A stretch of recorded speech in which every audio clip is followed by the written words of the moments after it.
If you love what you hear, check out our authors Andreya Stuart and N.A. Fulton on Amazon.com, and be sure to subscribe to our dark romance novels and stories podcast on Spotify, iTunes, Google Play, or your favorite podcast provider. Learn more about us at AudioIron.com.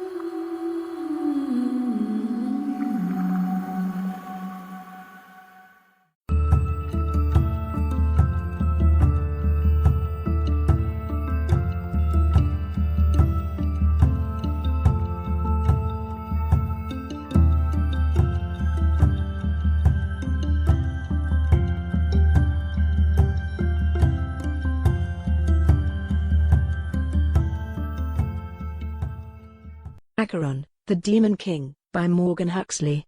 Find more great stories at AudioIron.com. Chapter 15. When Mary woke, her arm was on fire. She sat bolt upright and found Stuart in an armchair beside her. He put down the leather-bound volume he was reading and said, "Do you need something for the pain?" "Yes," she gasped. "It hurts so much." Her free hand moved to the metal band around her arm, slid it half an inch toward her wrist. It left a white imprint of behind. Stuart rose and handed her a glass of clear liquid that had been waiting for her on a bedside table. "It's very fast-acting," he said. "The doctor sent it." She took the bitter draught in one gulp, cradling her arm against her body. It felt like a hot, hard leg of lamb. Such a deformed and diseased object simply couldn't be part of her body. "Let me see," he said. He came to sit on the edge of her bed, then he took her arm and said something in his strange musical tongue. He ran his hands over the swollen flesh. Mary heard herself conversing with him, though she had no idea what she said. When he was done touching her, the pain had subsided to something that made her want to weep rather than scream. Stuart pressed a work-roughened palm to her forehead. "Still hot," he said. "Let's hope the medicine the doctor gave you works." Then he straightened to stand beside the bed. "Are you hungry?" She nodded. She looked at the heavy white curtains over the windows. The room was dark, but she didn't know if it was midnight or dawn. How long had she been here? "It's just after 2 in the morning," he said. "You haven't been sleeping long." 8 days, she said. In 8 days, she would be free of this manacle and the thing within her would be gone. It may get easier. Her power fades hour by hour. He picked up a phone by her bed. "What do you want? Soup? Sandwich?" She nodded. Why did she feel so grateful to him when he was the author of her misfortune? He had deceived her, had humiliated and tortured her. Yet she felt he was the only human on earth who understood how she felt or knew what she needed. Having delivered his instructions to the kitchen and returned the phone to its cradle, Stuart subsided back into his chair. "I don't know how to pass the time," he said. "It seems our lessons are at a premature end." "Perhaps you could tell me what the purpose of all this is," she said. "Why have you used me so ill?" "My explaining things to you hasn't seemed to help you very much," he said, resting his head against his hand. "You refuse to believe the evidence of your own eyes, deny any information I give you, and come up with your own answers which seem to do you no good at all." "You've never told me the truth," she said. "You constantly lie to me." He shook his head as if in resignation. "I never did. I explained the oath you were taking. I tried to instruct you in your role." "You never said anything about this." She held up her arm. "I never told you that you would wear a bracelet for a fortnight. Would you have cared?" he asked. "You tried to use my mother for this thing you are doing to me, but she ran away. Now you are using me instead." "And what are we doing?" he asked. "What is it, exactly, that you think we are doing to you?" "I don't know," she said. "Shall I tell you?" he asked. "I can tell you the truth, and then you can make up any story you would rather believe as you always do. Frankly, I'm a little tired of trying to convince you of anything. If you came up with any kind of a functional lie, I'd just agree with it." "Fine," she said. "Let's hear your story." "My mother served my father exactly as you are serving me." He sat forward. "In the weeks before I was conceived, she drew down the moon, just as you did. That ornament you have on your arm tied a lady to this place. To free herself, Our Lady bound Acheron into Arthur. Do you understand?" "No," said Mary. "The goddess within you threads souls into bodies. All life on Earth comes from her power to make souls from the astral plane animate flesh. Our ritual draws her down into a woman so she will perform this function. She makes it possible for the Dark Lord to live among men. She creates a gate between worlds. Acheron's gate, said Mary. Our Lady and the Dark Lord conceived me within my mother's womb in preparation for a time when Arthur would be no more. Soon it will be her power that allows Acheron to live in me. You are out of your mind, she said. He shrugged. My mother was bred and educated for her role. But, unknown to us, she came under the influence of the outer world. In the hours before your birth, she killed Arthur and tried to kill me. She gave birth on some London street while we searched high and low for her here. She killed herself on the steps of St. Anne's, she said. Then it struck her. My God. We share a mother. Stuart ignored her shocked words. Arthur, struck from the world before his time, left us without Acheron's direct guidance. It thus took a very long time to find you. Although you were not educated to play your role, it is a role you were literally born to play. James appeared with a tray with 2 meals. He placed it on the bedside table and left a moment later, having never looked at either of them. It is not so different from the lower, said Stuart, taking a sandwich from the tray. They ride their willing servants. I am not at all willing, she said. Which brings us to our second issue, said Stuart. You willingly signed a contract and willingly took an oath. We now compel you to honor that oath for your sake as much as ours. No one wants you to die as your mother did. We have been working hard to avoid that since you were taken. Why are you not willing to follow through on your oath to us when you have so much to gain if you do, and everything to lose if you don't? Because this is wrong, she said. It's evil. We have been drawing Acheron into this world for thousands of years, said Stuart. You are not going to stop us. My mother almost did, she said. She is dead and you are here, said Stuart, dropping his linen napkin on the tray. How successful was she? Mary wondered if she should end her life. Would she go that far to stop them? What did she have to live for anyway? David was gone, her house was an open grave for misguided dreams. Margaret had died trying to help her. She had nothing, no one. Maybe her life's purpose was to stop this demon from entering the world. Stuart shook his head in disbelief. Your intentions are so clear you might as well be screaming them. You can't make me do this, she said. I assure you we can, he said. He left the room, and a few minutes later James reappeared. He watched Mary eat without comment, then took the tray and put it in the hall. The IV was empty, so he removed the needle from her good arm, and took the bottle and bag he'd hung on the post of the bed away. Then, moments later, he returned to sit in the chair by the fire. With the illumination of a small lamp that sat on a table near him, she saw him begin to read. She settled back into her pillows and pondered her predicament. There had to be some way to escape. The next morning the doctor returned. He examined her arm for several minutes and reapplied the sticking plasters. Better, but still not what I'd like to see, he said at last. Help me, she demanded. I'm a prisoner here. He knows, said James. As a brother in our order, he accepts his role and yours. How is that possible? She demanded.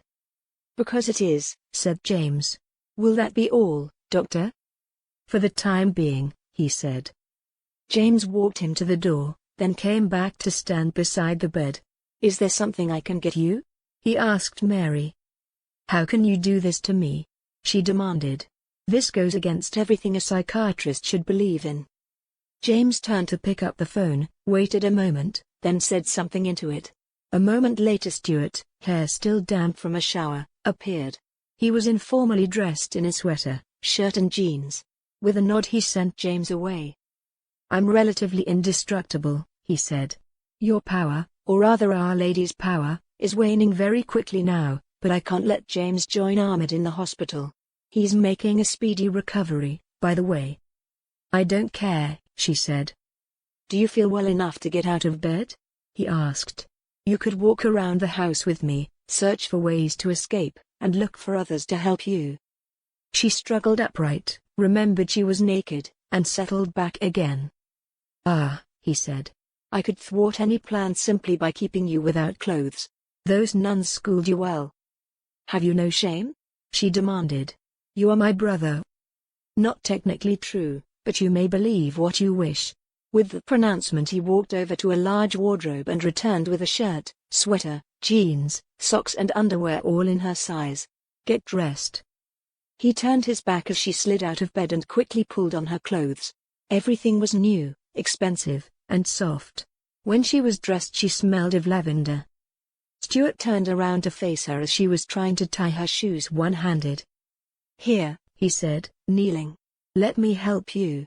As he tied the laces on her trainers, he said, now you are ready for that mad sprint to London I'm sure you have in mind. Don't mock me. Don't be so mockable, he replied. Let's wander around our house. What? As much yours as mine, sister. He said the word as if it were a joke. He led her out of the room, and they followed the large stairway into what used to be the sanctuary of the church. From there he led her across the wide expanse of soft carpet to a wooden door. He threw it open to reveal 2 stories of books lining all 4 walls of the room.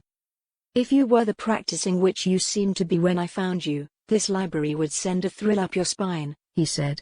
This is the largest library of occult science in the world, with many volumes written by our own members over hundreds of years. You can find all our grimoires here, all our spells and incantations. My tarot cards? She said. Came from our vault 2 stories below. Many magical things reside there. I might choose to share them with the witch and the Dark Lord's consort, but of course as our enemy, you likely won't live long enough for a tour. Now you are threatening me? She asked in disbelief. I am explaining the predetermined outcome for a course of action you are considering, Stuart said. He pointed at a volume open on the large table in the middle of the room. This book from the Middle Ages tells how to lift a child from the womb of a mother without killing her. Mary moved forward to study the image of a sleeping child, set to be born breech, inside a uterus. She could see a blade exposed to fire, and another displaying an incision, then the body open and organs removed. Written in 1104, he said. Other volumes show the elliptical orbits of the planets, the position of the stars, and how to construct a telescope. Long before Galileo our society understood the clockwork of the universe. Science, she said. Not magic. Science is magic without meaning. Magic is science without understanding. She turned, walking out of the room and away from Stuart's defense of the indefensible. Once in what used to be the sanctuary of the abbey she turned toward massive double doors. She could see clouds through the tall windows, as if it were misty outside. Perhaps she could walk to town. Stuart fell into step beside her as she made for the doors, then actually opened them for her. She noted that they were 10 inches of solid oak with a core of metal inside. Clearly they were built to protect a fortress. Once through the doors she found herself on a tree-shaded terrace with steps that led down to the dark asphalt drive and the road through the woods to the abbey's main gate. She began walking toward the stairs but Stuart caught her good arm. Let's try running away tomorrow, he said. Your strength will fail if you try today and that will provide us with hardly any entertainment at all. You and I can walk on the sand today. You can contemplate an escape via our beach. As he ushered her around the corner of the building she saw an astonishing view of a private bay and the top of a stone staircase leading down a cliff. Listen carefully, sister, he said. We are on a peninsula. We have many tiny coves and attractive beaches below. At this time of year the water is warm close to shore but it's much colder when you reach deep water. It's a 7-mile swim to the nearest village and, when you're feeling up to it, perhaps we can make it together. As they began their walk down the stairs he said, I improved these steps a few years back, he said. They used to be made of wood and natural stone, but I wanted something more durable. As a member of the society, I hope you approve of the £18 million I invested in what will never be more than a personal indulgence for the fortunate few who visit our enclave. She pulled her arm away and began walking down the steps without his assistance. The view was truly magnificent. She could see for miles out to sea, could just make out little coves that lined the shoreline, and could see a narrow strip of beach that ran right along the edge of the peninsula in either direction. He said, at high tide that beach goes away and the water fills the little coves. So, if you decide to take this path to freedom make sure you can travel about 20 miles, on foot, in the 6 or so hours where the tide can be called low. Alternatively you must find a way to acquire a boat. Turning to him she said, I have done nothing to deserve this cruelty beyond trusting you. That was my only mistake. She turned her back on him and forced herself to walk as quickly as she could down the beautiful but winding stairs. Each step she took jolted her arm, and it occurred to her she was in no fit condition to swim anywhere, or run anywhere, or to make any kind of aided escape. But she had to remain defiant because she could not, would not, be party to whatever monstrous ritual they had in mind. At long last she reached the bottom stair and she looked left and right along the beach. It managed to be both beautiful and horrifying in its isolation. Mind getting your feet wet? He asked. It was the first thing he had said to her in several minutes and his manner seemed less jovial, as if her last words had given him pause for thought. I can show you something remarkable. You've come all this way and I think you'll agree it's worth the effort. He sat down on the bottom step and removed his shoes, placing the expensive loafers and dark socks on the wide rail of the stair. Sighing, she moved to sit beside him. She slipped her shoes and socks off and left them on the sand. Then he led her along the beach toward the abbey, and she followed him around the corner into a little cove that had an opening into a cave at its heart. Water ran from the cave to the shore, creating a little river to the sea. If you do manage to bring our ancient society down, he said, make sure you bring the National Trust here. It is under the abbey because the church was built over it well over 1,000 years ago. Before that, other places of worship were here. This has always been a holy place because of what is hidden inside. As they walked through the cave with rough rock walls, the narrow channel turned left and right until eventually it opened into a cavern made of what looked like amber and violet glass. It was like one of those geode rocks you broke open to find crystals inside. The cavern was filled with warm sea water, and it was illuminated by an opening to the sun that lay directly at its center. Near where they stood she saw a larger-than-life statue of a kneeling woman, hands raised as hers had once been. She was drawing down the moon. The beautiful leonine head was turned in permanent rapture toward the sky. You looked like that, he said. As your high priest, I was the only one allowed to see. She turned to look at him. This temple of the moon long predates the Romans. She's guarded this place since a millennia before Christ. She said nothing, staring at the statue and trying not to hear what he was saying. This couldn't be real. Demons, cults, all of it was insane. Could this be anything other than rich men playing a terrible game? How on earth had she, raised in a convent, have found herself embroiled in whatever terrible thing this was? In the center of our bay, 200 meters down, they'll find the Temple of Avalon. I've dived there. King Arthur sleeps in a crypt in the heart of the city. Mary found herself sinking to the damp sand. This was too much. It was all too much to take in. Could any of it be true? And yet here she was. Stuart moved to sit near the statue. The mother of Arthur's child Modred was his sister Morgase. Arthur was called the High King because he united the pagan and the Roman dynasties. Did you know that? Of course not, she said wearily. The Egyptians were also ruled by a brother and sister. Osiris and Isis were brother and sister, and she gave birth to Horus. This is madness, she said. Whatever you say, it always will be madness. There are two universes, mortal and immortal, and they are atoms apart. Acheron and Our Lady live in one and we live in the other. Thousands of years ago Acheron found a way to step into this world by creating a gate. I am that gate. I was forged in the woman that bore both of us. So were you. Neither of us is human. We are born and bred for the roles we are set to play. The cold rush of panic washed over Mary as she stared at the beautiful maniac who sat just a few feet away. That's not true, she said. It's impossible. I have 48 chromosomes and some rather unique bones in my back that argue otherwise, he said. But I am human, she said.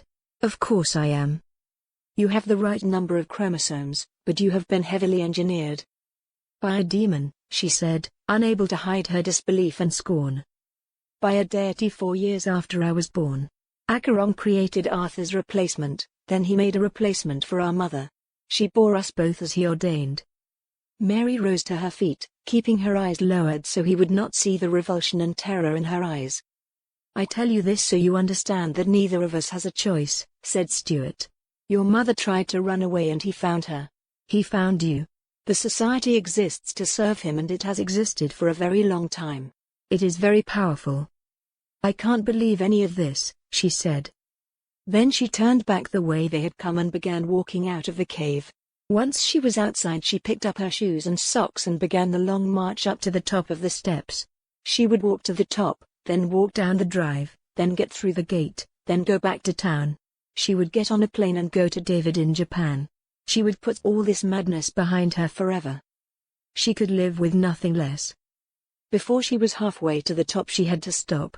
Chest heaving, arm throbbing, she found her legs couldn't carry her a step farther. Without asking her permission, Stuart scooped her up into his arms. Despite her struggles, he carried her easily to the top of the steps and set her down. Then he whispered something, the words somehow like music, and she felt her body relax and her pain subside.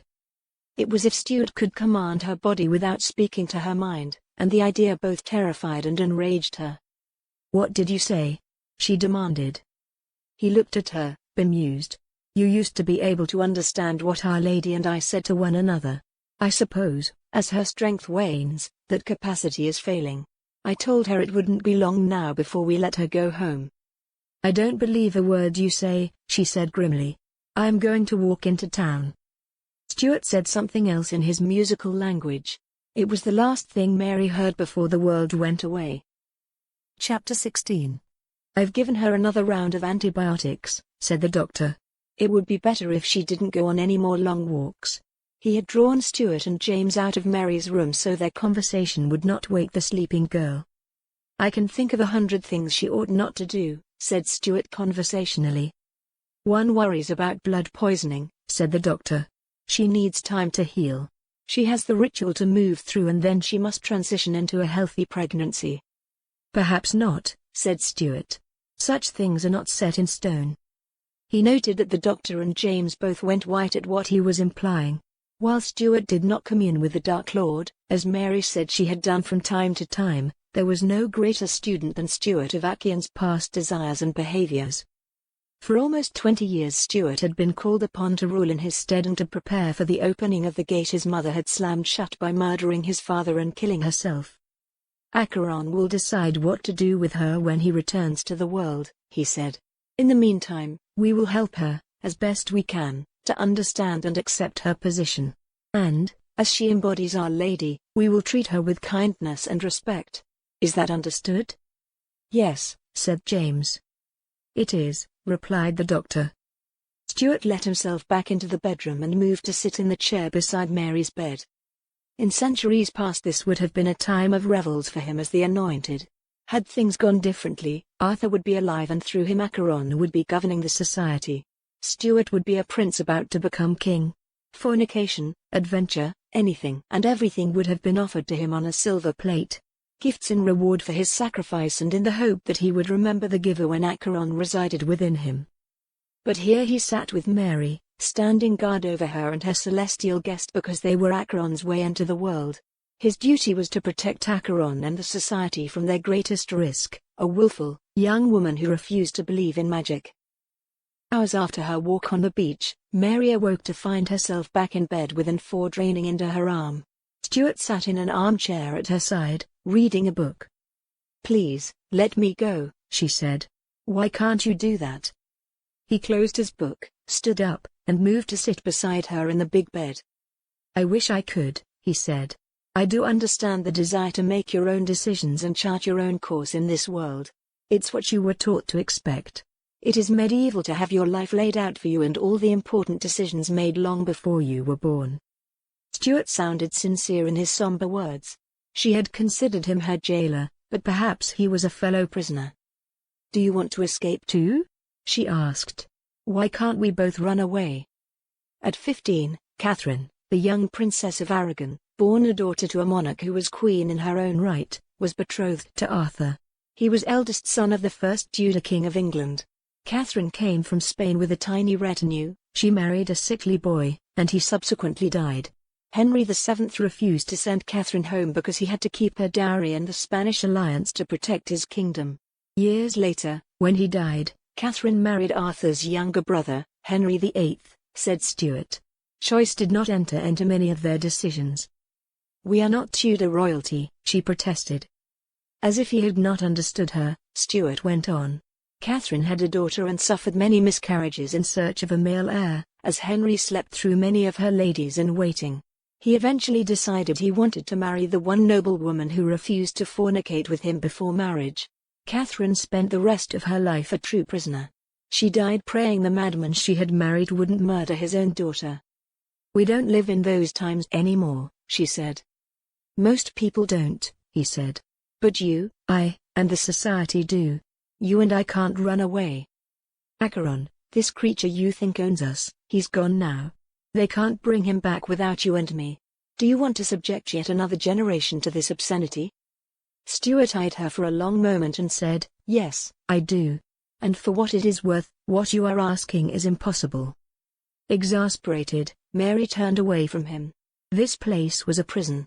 It was a gilded cage where the society kept its sacrificial victims. She tugged at the ivy connected to her arm, irritably. "Call someone to get this needle out of me," she said. "I am tired of everything happening without my consent." "Sadly, you must be patient for an hour or two," said Stuart. "I've been given good reason for you to have a second dose of antibiotics, and if you want to pretend to escape some more, you need to get rid of the infection you gave yourself with your sculpting tools." Having delivered his verdict, he turned to pick up the bedside phone. Mary listened to him order food and wine, and when he returned the phone to its cradle she began again. "What if you just remove this bracelet and let whatever is inside me go?" "Mary, I assure you that is not going to happen," said Stuart firmly. "The only thing that can change in this situation is your attitude." "I don't understand this at all," she said sharply. "Why on earth are you doing this? You are grown men, world leaders, wealthy beyond belief." "Because Acheron has counseled 1,000 kings. He knew Alexander, Caesar, and Constantine as men. He is Prometheus the Lightbringer. We are not opening the way for a monster, as you seem determined to believe. We are accepting the help of a deity who has served mankind for many millennia," he said. "Well, this is far more insanity than I bargained for," said Mary dismissively. "You have to let me go." "This is exactly what you bargained for," he said. "Not only were you born and bred to play your part, you agreed to it in writing, then swore to it before witnesses. The deal is done." A moment later James entered the room with the food Stuart had requested. He looked more relaxed than he had on the previous day. Perhaps because he was less worried that she might send another thunderbolt through his chest. He placed the tray on the table beside Stuart, then tipped the open bottle of wine into 2 glasses. "How is Ahmed?" Stuart asked him as he took one glass and offered the other to Mary. "He's doing well," said James. "Both his lungs were punctured, but he is on the mend. He will be here in 7 days to perform his role in the Ascension." 7 days, Mary thought. "I have just 7 days to escape." 4 hours, Mary thought. "I have just 4 hours to escape." What on earth was she going to do? She was seated alone on a long bench in the garden over the subterranean parking lot. The hot sun beat down from the sky and she could hear the roar of the surf from the sea below the cliffs on the other side of the abbey. Over the last few days she had wandered the house and grounds and, over time, Stuart had given up being her constant companion. She felt certain she had fooled him into believing she had become docile and completely resigned to her fate. Hours ago she had asked for tea on the terrace. James had brought it to her, sat nearby while she slowly sipped cup after cup, and a few moments ago he had carried the heavy tea tray away. Slowly, without looking around, she rose and walked down the steps to the long asphalt drive. She had purposely dressed in sandals and a flowing flowered dress rather than clothing in which she could easily run. She wanted everyone to believe she had given up her attempts at escape. But now, as she strolled along the drive toward the gate, her heart was pounding with both excitement and fear. Would someone come after her? Would her strength fail her as Stuart had predicted? Walking out of this nightmare couldn't be easy, but it had to be possible. Sooner than she expected she found her way blocked by the large, black metal gate emblazoned with an S. With no way to open it, she walked into the woods along the attached fence. She saw tall, thick, metal rods were driven deep into the ground just a hand's breadth apart. She saw no way to get around them, no way to get through them, and no way to get over them. She had followed the long line of posts for a quarter of a mile only to discover it ended at the edge of a cliff. There was no way to get around the last post and out of the society's compound. More to the point, Stuart was leaning against the fence as if he had known all along that this was where she would come. She gave him a wide berth as she approached the precipice, then looked down to discover a sheer 200-foot fall to a water-filled cove. If she leapt past him and dropped into that nothingness, would she die? You would be shocked at how little of you needs to be working for the ritual to work, Stuart said. In any case, I am not going to let jump. He moved forward, and despite her initial reluctance, he took her arm. He led her back through the woods at a leisurely pace. On the drive, a few feet from the gate, she found an expensive red sports car waiting. Stuart walked to the driver's door, opened it, and gestured for her to get inside. Once she was installed, he shut the door and walked to the other door and let himself into the vehicle. 7 gears, he said as he picked up her hand. He placed it on the stick shift and said, now engage the clutch. When she did, he swiftly ran her through all the gears the car had to offer, naming them one by one. Leaving her in first gear, he said, now let up slowly on the clutch as you apply the gas. The car rolled forward, passing through the massive gate as it silently slid open. At his direction, she turned left onto the road that ran outside the compound. This car can go from 0 to 60 in 3.6 seconds. Its top speed is 191 miles per hour, said Stuart. Why don't we see how far we can get? Unable to believe her ears, she jammed her foot on the gas pedal and began to drive as quickly as she could. She moved through the gears with Stuart's help, accepting his instruction on when to change up and down, and she took his advice on how fast to take the turns. Soon she was following signs that led to the A30. As they approached town, there was a sudden and unexpected delay caused by a man herding 100 sheep across the road. Not long after they got past that, they ran into men picking up bricks that had fallen from the bed of a truck into the thoroughfare. So many had fallen it was impossible for her or any of the other 24 waiting cars to drive over them. Driving on the shoulder to get past that, she drove only 5 more minutes before she encountered a large multi-car traffic accident. She saw men in white loading adults and children on stretchers into ambulances, police taking witness statements, and a body in an orange bag being loaded into a long black vehicle. Stuart said, "Well, that's enough fun. Please take the next left turn." "Why?" she asked. She was looking past the accident at what seemed to be very light traffic on the coastal road. There were signs pointing toward Plymouth and London dead ahead. She wouldn't give up her only chance of escape merely on Stuart's say-so. Ignoring the police officers who instructed her to stay in line and wait her turn to pass, she crossed to the wrong side of the road, narrowly avoided hitting an ambulance worker, raced toward the next high street intersection. "Someone died in that accident," said Stuart. "If we go too much further, things will start happening to the vehicle we are in, and it is one I rather like. So turn left up ahead. We'll get lunch at the pub, then we'll head back to do our duty." "You really believe magic caused that accident?" she demanded. Speeding past the turn he recommended, she said, "That's ridiculous." Even as she said the words, the vehicle they were traveling in was slammed hard on the right side by a tow truck seeking to make a U-turn across multiple lanes of traffic. Stuart was on the phone before the car they were in had skidded to a stop. "We're about 500 feet from Branson's pub," he said conversationally. "Please send someone out to deal with the police and what remains of the car." Stuart stepped out of the wreck, then held his hand out for Mary to take. Mary, head spinning, tried to open her own door only to realize it was crushed and its airbag had deployed. With no other option, she allowed Stuart to help her wriggle out of the car on his side. Once out, she looked for someone she could ask for help. The police officers and ambulance were far away, and the driver of the truck had his back to the expensive car he had destroyed and the people he had almost killed. He was yelling into his phone. Stuart escorted Mary down the road toward an old pub. It was just a couple of hundred yards away and it overlooked the water. "Do you recall hearing about the Heisenberg uncertainty principle in school?" Stuart asked.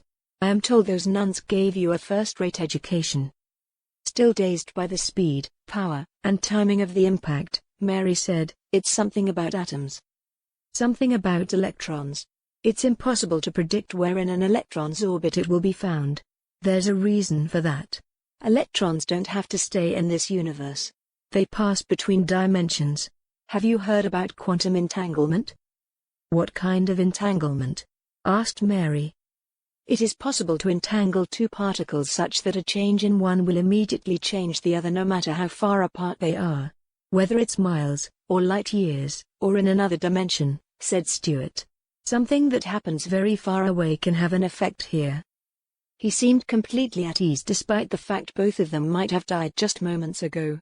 Could he have manufactured this series of events? Could it all have been staged? Her mind reeled at the thought. Now, have you heard that light behaves as both a particle and a wave?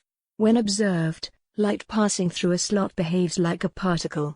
When no one is looking, it behaves like a wave, appearing to pass through the slot multiple times. Now let's talk about Schrödinger's cat. Why on earth are you talking about any of this? She demanded. We live in a universe connected at the subatomic level with other universes including the one in which Acheron and Our Lady normally reside. Acheron may not be able to directly enter this world without coming through me, but he can directly impact it by manipulating the energies in it.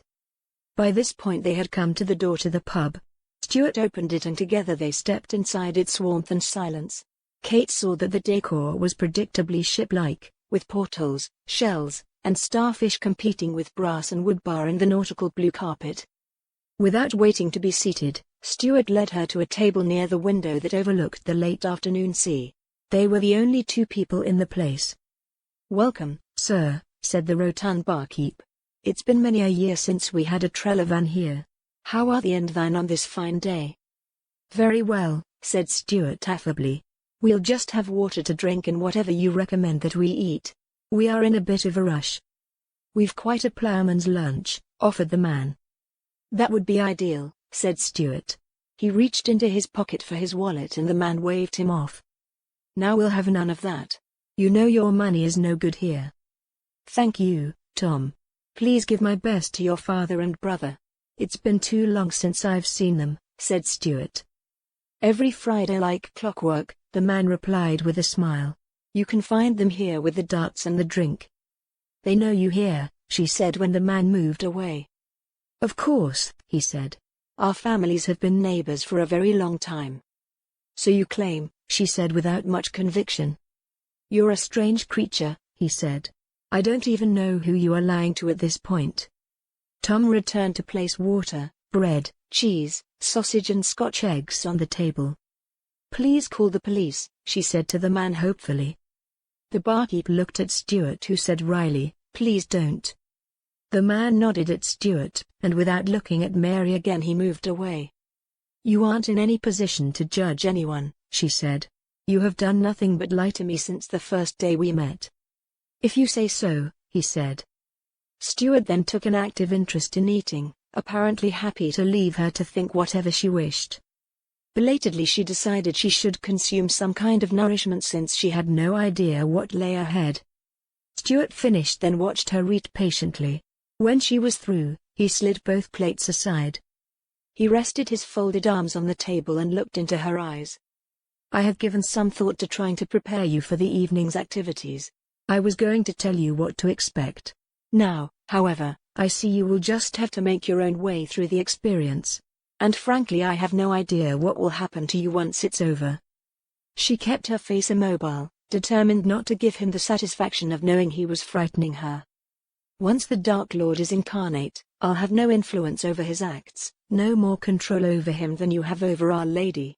So I don't know if you'll survive the night." "You are threatening me," she said. "Half an hour ago a tow truck tried to kill you," he replied. "Your heart is hardened against Acheron, against me, against the society. You are not a child and you won't be treated like one. You will willingly honor your commitments or die. It is as simple as that." Here Stuart paused as if his next words were very hard for him to say. "If I could release you from your role in the society's service to Acheron, even at the price of my own life, I swear I would. I cannot. Neither of us will be permitted to walk away. There is no way for me to protect you more than I have.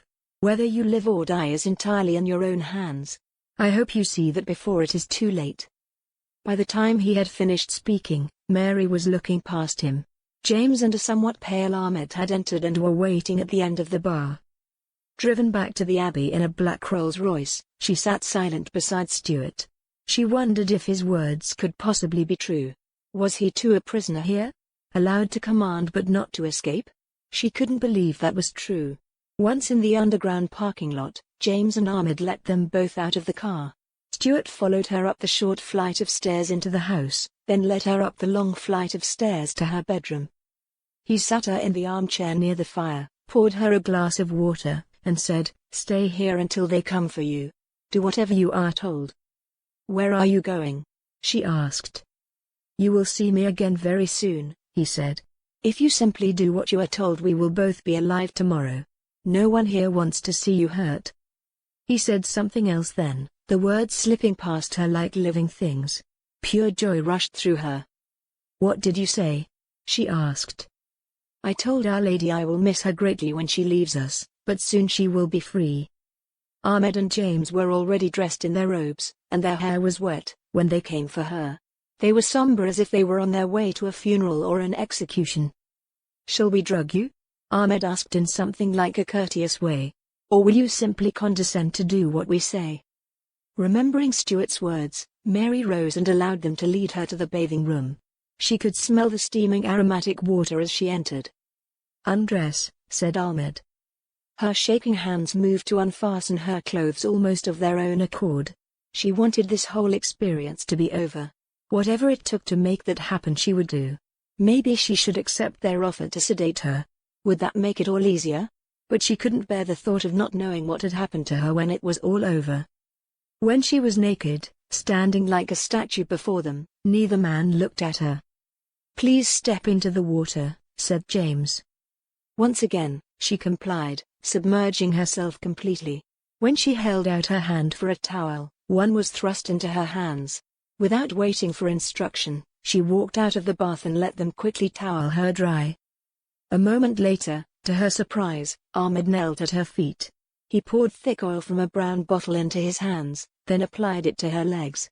In a matter of minutes, with help from James, she was covered in a scent that was overwhelmingly familiar. It carried a poignant memory of open fields and wooded places. Their hands swept over her breasts, slipped between her thighs, crossed her face. It was all done swiftly, silently, professionally. Then they stepped away. "Let's go," said Ahmed. Mary thought he sounded weary and sad. The men led her out of the room, down the hall, and once again the thick, iron-studded door was opened, a gaping maw into which she must descend. Ahmed and James threw their hoods forward. James scooped her into his arms. The men navigated the staircase quickly, moved through the invisible gates with assurance. They entered the underground cathedral. This time a single hanging censer was positioned over the slab. Seeing it reminded her of the last time she had lain there, the monster she had seen. As a child she had not been afraid of Acheron, as a woman she found him terrifying. James laid her back against the cold stone. She felt Ahmed clamp something over her ankle, heard the rattle of chains as she stirred. Seconds later she was chained to the slab by both her hands and feet. "I don't want to do this," she managed to say as Ahmed moved close. "Please just let me go."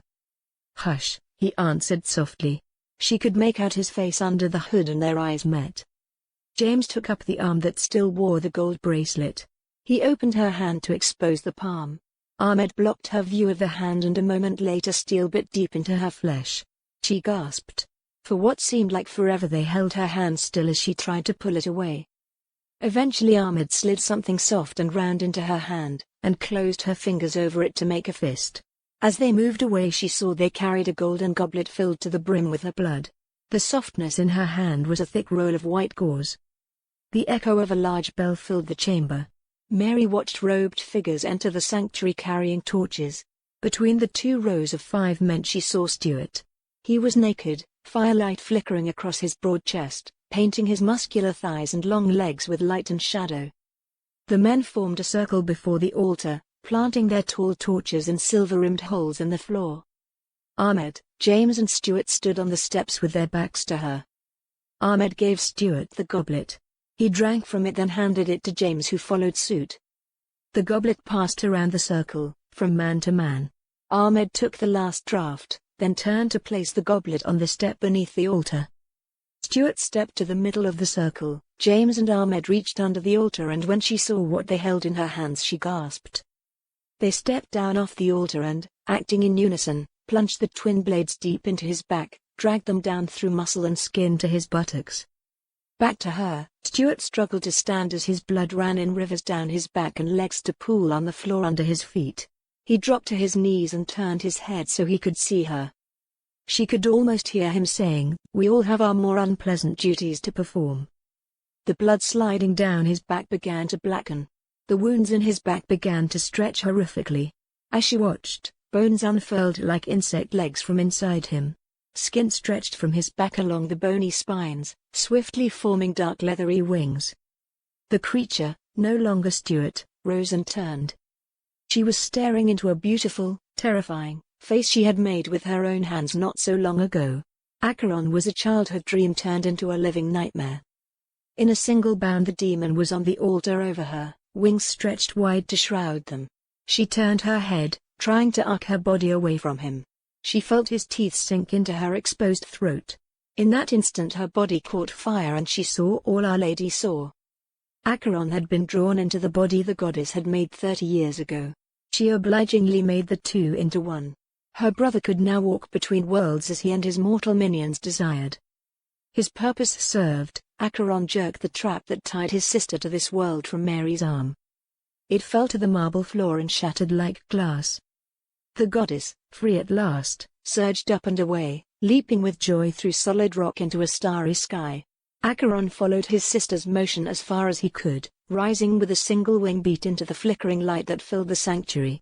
Then he gracefully fell to sit on his throne which had been hidden in the darkness on the far side of the vast underground cathedral. At a wave of Acheron's hands, fire sprang from all the censers in the room. In the now brilliantly lit chamber, Mary saw all the characters in her tarot cards and all the faces that had ever sprung from her hands. They were all alive in this place. They shifted on the tile floor, crawled up the columns, stared down from golden relief from the ceiling.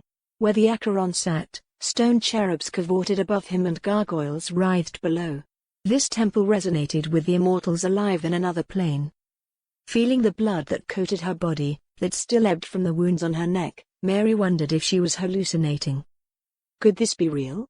How could stone come alive? She watched Acheron's human servants kneel before him one by one.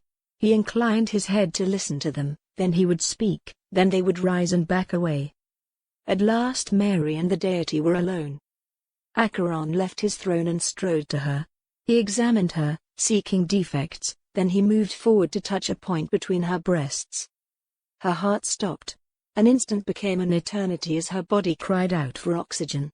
Would this be the last thing she ever saw? This dark shrine and this fallen angel who demanded so much from his servants. As the ache in her chest became agony and she felt numbness crawling up her limbs, he spoke in inhuman harmonies. It was this that made her believe he was an angel. He had such a beautiful voice. You will no more betray me. Chapter 21. When Mary woke up, she was being carried through the darkness. As she passed through the massive door at the end of the upper hall, she saw she was in Stuart's arms and she let her head rest against his chest. He carried her past her bedroom and opened the door next to it along the hall. She found herself in a dark paneled bedroom, one much larger than the one she had been in before, with an ornate gold bed that was truly fit for a king. He lay her on the bed and then disappeared, only to return seconds later with Ahmed and James. Silent, Stuart lifted her again. They threw back the blankets to expose the sheets, placed warm towels on the bed, then Stuart lay her on them. Together Ahmed and James gently examined and washed her body, carefully exploring the seeping wounds at her neck. Applying ointments and bandages carefully, they avoided meeting her eyes. Finally they put a pillow under her head and covered her with the heavy blankets. What's to become of her now? James asked. She's alive for the time being, said Stuart, sounding tired. Perhaps he will allow her to serve her purpose. Time will tell. The wounds are far deeper and more savage than described in the texts, said Ahmed as he returned gauze, salves, and alcohol to his bag. She could use some stitches and a little plastic surgery if we want to avoid a scar. That won't be necessary. He intends it as a memento, said Stuart. Get to bed. We have much to do in the morning. Without a word to Mary, the two men obediently left the room. Stuart locked the door behind them, then went into the bathroom. Mary heard the shower run and struggled to sit up. Shaking, she went into the bathroom and sank to the floor. She watched Stuart wash through the clear glass of the perfectly square shower stall. She saw his back now featured long, angry red scars that ran from shoulder to buttock. Stuart stepped out of the shower and toweled himself dry. Pulling on white pajama bottoms, he looked down at her. "Believe in magic yet?" he asked her. He knelt down and raised her up, then he pulled her into his arms and held her close as he stroked her hair. She melted into him, unable to believe he wasn't dead. She had seen the long knives plunge deep into him and the blood pour out of him. She had seen him become something else. Everything he had ever said to her, every single word, had been true. He had remained at her side, had worked hard to protect her, though she had fought him every step of the way. And all the while the sacrifice demanded of him had dwarfed what Acheron demanded of her. The deity, the demon, who now chaired his body, could wrench him out of it at will. From this day forward Stuart would be merely a guest in a body he used to own. Was there a more brutal and complete form of slavery? Stuart's gentle hand tilted her head back and his lips came to hers. The 100 times he had visited her in dreams had been a prelude to this moment, this surrender. He lifted her up, carried her back to the bed, where he made love to her until she cried out. As ecstasy took them both, she felt the echo of the goddess and her leap into eternity. "I make souls flesh," she found herself thinking. "I can weave spirits into body and bone. You fear me less and fear me more when I wear my servant's face," Acheron said in the language of angels. Stuart's face was grotesquely stretched to express Acheron's satisfaction and conquest. However, the eyes in his head belonged to Acheron alone. At some point during their lovemaking, he had slid into his servant, and Mary could not have said when. Mary shook her head in mute denial. How could she not fear the terrifying creature she had once called her orphaned friend? He was immortal and he commanded forces she could hardly imagine. He had bred her for this terrible purpose, stalked her since childhood, and had used women like her generation after generation to bring himself into the world. He had proven himself to be a monster in every sense of the word. But there was nothing this demon could ask her to do now that she would not surrender to in a heartbeat. Now she understood, in disobedience she would only find death. Acheron would simply kill her and find another woman to carry the next generation he needed to remain in the world. Only in submission she could remain close to Stuart, bound to him. She must survive or he would be completely alone in his subjugation. She would survive, she vowed as she stared up into Acheron's golden eyes, so she could find a way to free them both from the Demon King. The end.